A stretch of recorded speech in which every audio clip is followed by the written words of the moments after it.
बोले देखो, ये राम, कृष्ण, शिव, दुर्गा, गणेश, ये कोई भी भगवान नहीं है। हमने कहा अद्भुत सत्संग है जो यहां से शुरू हो। तो उन लोगों ने कहा कि ये भगवान नहीं है, इसका क्या प्रमाण, कैसे आप कहें? तो बोले एक बात बताओ, ईश्वर एक है कि अनेक? तो स्वाभाविक है सभी कहेंगे कि एक।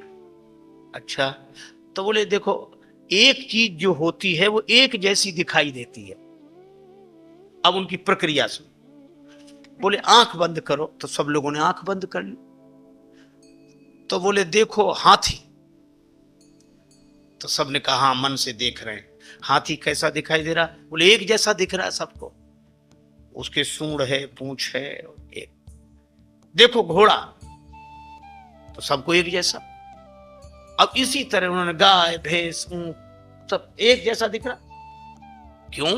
क्योंकि ये एक तरह के हैं, एक जैसे दिखते हैं, एक हैं। अब बोले देखो ईश्वर भगवान, तो सबको अलग अलग दिखे। किसी को धनुष वाले, किसी को मुरली वाले, किसी को त्रिशूल वाले, किसी को दुर्गा जी, किसी को गणेश जी। तो बोले कैसे दिख रहे हैं?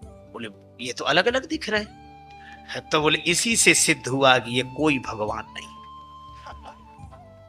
क्योंकि ईश्वर एक है और ये अनेक दिख रहे हैं, तो कैसे भगवान हो सकते हैं? ही नहीं। मैं आपसे सत्य कहता हूं, गांव वाले अवाक रह गए, हाथ जोड़कर बोले कि हमारी तो आज आंख खुली, हमें तो आज समझ में आया, अब तक तो हम धोखे में ही रहे। तो वो विजयी मुस्कान में मुस्कुराते हुए बोले इसी को सत्संग कहते जो आंख खोल दे। तो मैंने उनसे कहा कि भाइयों, आपने अभी आंख बंद कर हाथी देखा, घोड़ा देखा, गाय भैंस देखे, सब एक जैसे दिखे, अलग अलग नहीं, हाँ अलग अलग एक जैसे दिखे। हमने कहा अब आंख बंद करके एक चीज हमारे कहने से देख लो। बोले बोलो। तो हमने कहा बंद करो आंख। तो सबने आंख बंद कर ली। हमने कहा देखो बाप, अपने अपने बाप को देखो। तो बोले हाँ देख रहे हैं। हमने कहा एक दिख रहा है कि अलग अलग दिख रहे हैं? तो बोले सब अलग अलग दिख रहे हैं। तो हमने कहा बाप एक होता है कि अनेक होते हैं? बाप एक होता है कि अनेक होते हैं? तो बोले बाप तो एक ही होता है। हमने कहा फिर अलग अलग क्यों दिख रहे हैं?